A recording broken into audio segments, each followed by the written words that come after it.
Okay, so you have definitely seen this stuff everywhere. I mean, on gourmet food blogs, in those fancy salt grinders, maybe even glowing in the corner of a yoga studio. We're talking about pink Himalayan salt.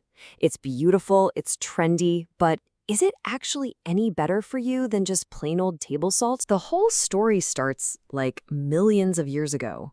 It's supposed to be these crystallized remains of pristine ancient seas locked deep inside the earth. And now that kind of epic, ancient story is being sold right there in your grocery store, promising this purer, more natural way to season your food. So what is the real story here? Does that pretty pink color actually come with real health benefits? Or have we all just fallen for some really, really good marketing? All right, let's get into it and separate the real facts from the hype. First up, you gotta understand the appeal, right? I mean, pink salt has built this incredible reputation for being the healthier, more natural option. And let's be honest, that cool color definitely helps it pop on the shelf. Before we compare them, let's just do a quick refresher on what salt even is. You know, at its core, it's sodium chloride. It's a compound our bodies absolutely need to work. It helps manage fluids, it lets our nerves fire, our muscles contract. The only catch, as we all know, is that too much of it can lead to problems like high blood pressure, which is exactly why so many people are on the hunt for a better kind of salt. So to really get the difference, we have to go right back to the source, the origin story.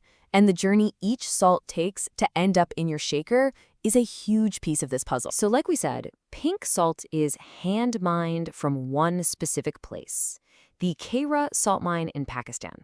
It's one of the oldest and biggest salt mines in the world, so it has this very romantic backstory of ancient, pure oceans. Regular table salt? Well, it also comes from underground salt deposits, but its story is, let's just say, a bit more industrial. And this is where their paths really split. Pink salt's big selling point is that it's minimally processed. It's basically just crushed up and put in a bag, which is why it keeps its pink color and all those trace minerals. Table salt, on the other hand, goes through this heavy refining process that strips out all those other minerals to get, well, pure white sodium chloride. And then, and this is important, something is often added back in, iodine. It's super crucial for preventing thyroid problems. Which brings us to the biggest, flashiest claim for pink salt, its mineral content. I'm sure you've heard this one. It's a really powerful piece of marketing. 84. Pink salt supposedly contains up to 84 different trace minerals and elements. I mean, that sounds incredibly healthy, right? A huge upgrade from regular old salt. And when you look at the chart, the numbers seem to back it up. The claims are technically true. Pink salt does have more calcium, potassium, magnesium, and iron.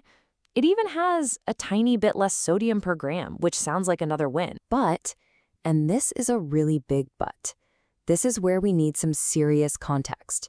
Yeah, those 84 minerals are in there, but they only make up about 2% of the salt. They exist in such incredibly tiny amounts that they're just not going to have any real effect on your health. To put it another way, to get a meaningful amount of potassium from pink salt, you'd have to eat a dangerously, and I mean like toxic level of sodium. Of course, the whole pink salt trend doesn't just stop at the dinner table. Its wellness halos stretches out to salt lamps, bath soaks, even those special therapy rooms. So let's see if the science holds up there. So let's just run through these claims. Do salt lamps really clean the air? Well, there's no strong scientific evidence for that.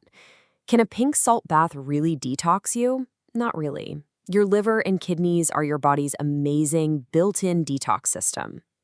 What about so-called halotherapy for asthma? Some people say it helps them breathe easier, but a lot more research is needed. And the idea that it balances your body's pH?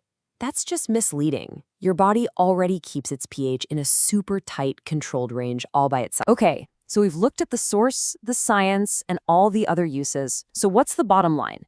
When you're standing there in the grocery aisle, what's the right call? Well, one of the biggest deciders might just come down to this simple chart: the price. I mean, wow. Depending on the brand and where you shop, pink Himalayan salt can cost up to 20 times more than regular table salt. So the real question becomes, is that slightly different process and that cool backstory worth the huge price tag? So let's break it down, make it super simple. If you want a natural, unrefined salt with a milder taste and you don't mind spending more, hey, pink salt is a great choice. If you're concerned about getting enough iodine in your diet, then good old iodized table salt is your most reliable bet. And if budget is the most important thing, regular salt does the exact same job for a fraction of the cost. But honestly, the most crucial takeaway for your health is this: the type of salt you use matters way, way less than the amount of salt you use. Cutting back on sodium overall is what really moves the needle. So, at the end of the day, the choice is totally yours. Pink salt is a beautiful, natural product, and it has a fantastic story. But it seems like its major health benefits are pretty overblown. So the question you really got to ask yourself is, when you reach for that pretty pink salt, are you paying for better health? Or are you just paying for the hype? Thanks for tuning in.